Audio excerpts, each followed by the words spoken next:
Like most modern city dwellers, I live in an apartment building. I can't complain about the living conditions. Life flows in a measured sequence, each day is similar to the previous one, and many would say that it is terrible, because you literally spend your life on the same thing and no drive and new experience. But personally for me, common measured everyday life in which nothing happens that would make me feel stress or a conscious and desirable choice, well, I am such an ordinary person that likes peace and order in life. As a hobby, which dilutes the complete common life, I have fishing, which I sometimes get out on weekends or holidays, and computer games after work. In general, I live, in my humble opinion, is not bad. However, the silence of the apartment when I come home from work I like much better than if it was the noise of someone's voices. True, I'm not completely alone. With me lives a cat named Kamysh.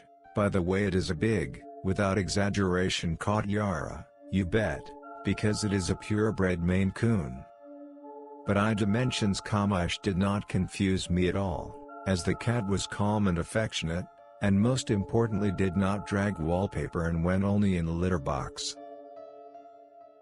And also Kamysh was very smart. Sometimes looking into his calm green eyes, I caught myself thinking that he seemed to understand me, and literally, in general, our life with Kamysh flowed measured and unhurried. Another day at the office, and as usual I came home at 8:30. I took a shower, changed my clothes and poured fresh food in a bowl. I collapsed in my chair in front of the monitor. I had a TV, but when I last turned it on, I did not even remember all the news I learned from the internet. And so, as usual, I looked at the lines with news headlines. And then the third news item: another suicide in New Jersey, caught my eye. When I clicked on the link, I was even more surprised, because it was my city, and when I started reading the article itself, I felt uncomfortable, because it happened right in my house. And then I remembered that when I went to work early in the morning, I saw several ambulances and police cars near one of the entrances, but then I did not pay much attention to it, but now it was creepy. After finishing the article, I decided to distract myself a little and turned on a good comedy, which quickly fixed my mood. 2 weeks had passed since that unfortunate evening, and the string of unexplained suicides continued.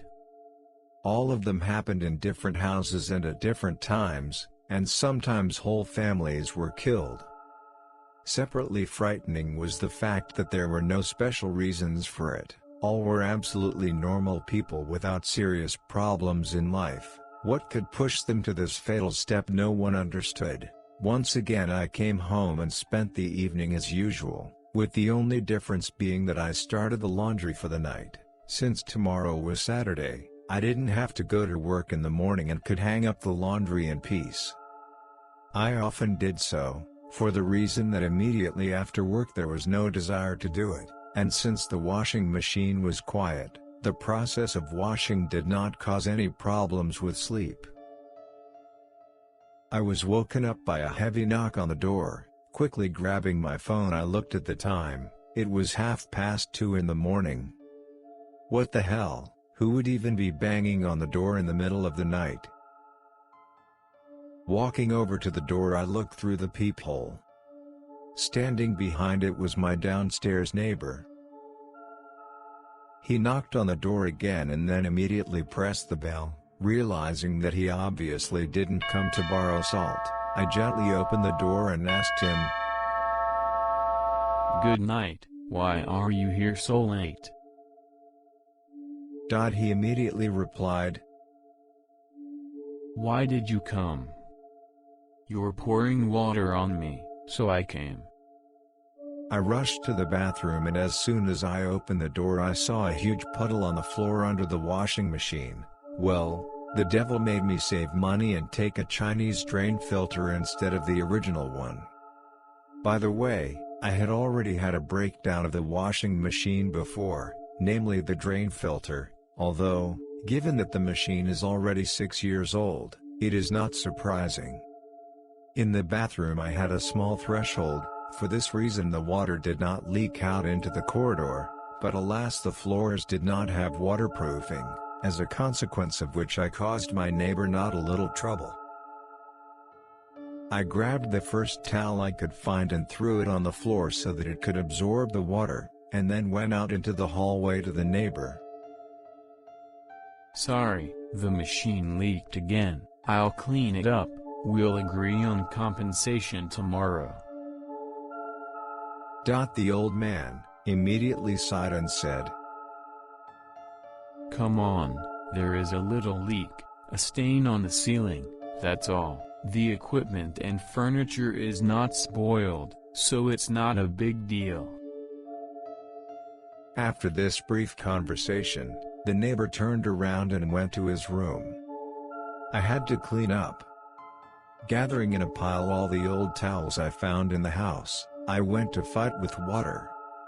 Having shut off the water in the washing machine, I began to methodically collect it from the floor with towels and squeeze it into the bathroom. After about 15 minutes, I managed to clean everything up, washed my hands, and went back to sleep. I moved away from the door and took him in my arms, but Kamysh continued to stare at the door and hiss.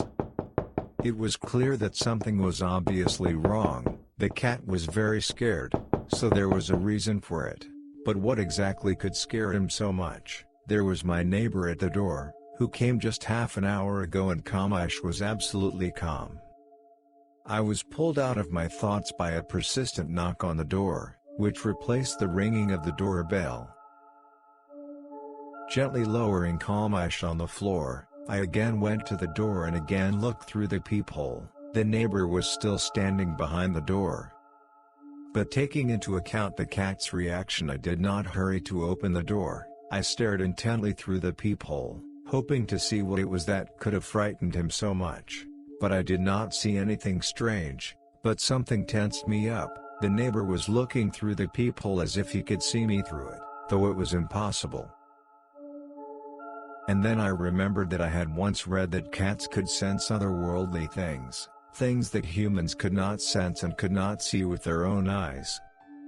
Quickly walking to the room, I took the phone and returned to the door. I do not know why exactly, but it occurred to me that perhaps, looking through the peephole through the camera of the phone, I can see more than the naked eye. This thought came to me for the reason that in many movies and TV series, the otherworldly can only be seen through the camera lens.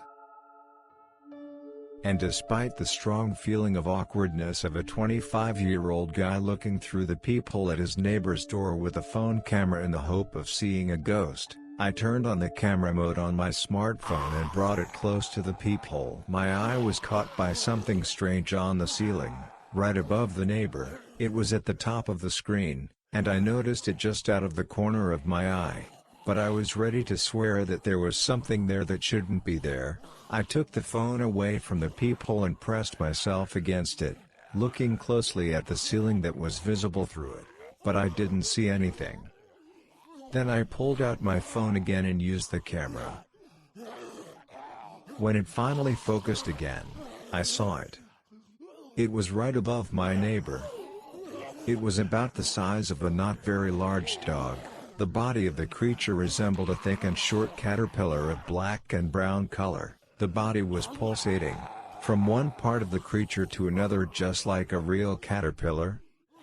From his body in different directions protruded limbs, if they could be called so, long and thin as if assembled from willow twigs with many knees, in which they bent. On each limb there were at least 3 to 4, ending limbs like fingers, the same thin and long with a lot of joints. On each paw of the creature there were from 2 to 3, the limbs themselves about 9 to 10. Honestly, I was not up to what would count their exact number. Right in the center, exactly above my neighbor, this creature had a hole, from which dangled a set of thin bright red tentacles, which continuously wriggled, something like a bundle of red moths. Probably it was a mouthful.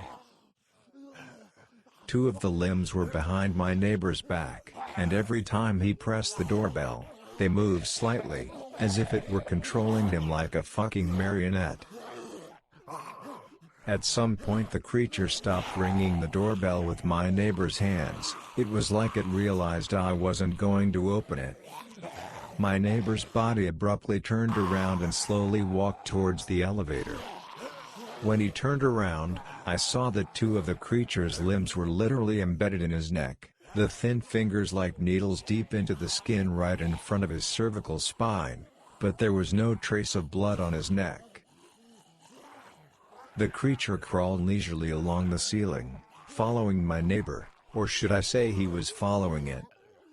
As it rounded the corner leading to the elevator landing, it disappeared from my sight.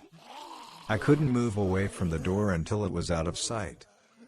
It was impossible to explain what I'd seen, and it was clear that sleep was out of the question.